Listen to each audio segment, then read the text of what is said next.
Hi Limis, in this series we are tackling Izimpambosi Zesenzo. What do we mean by Izimpambosi Zesenzo? In English, we would call these verb derivatives or verb extensions. This is when we take a verb and add parts to it, izijobelelo, so that it becomes a whole new word all together. For example, the word tanda, which is to love, would change to tandana, which is to love each other.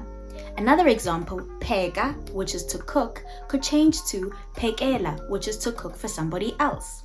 So as you can see, we're taking one verb and we're adding an extension to it so that it becomes a whole new word. In isiZulu, we will be learning about 7 different kinds of izimpambosi zesenzo. Impambosi yokwenzela, impambosi yokwenzeka, impambosi yokwenzayenza, impambosi yokwenzana, impambosi yokwenzisisa, impambosi yokwenzisa, nempambosi yokwenziwa. Stay tuned for more.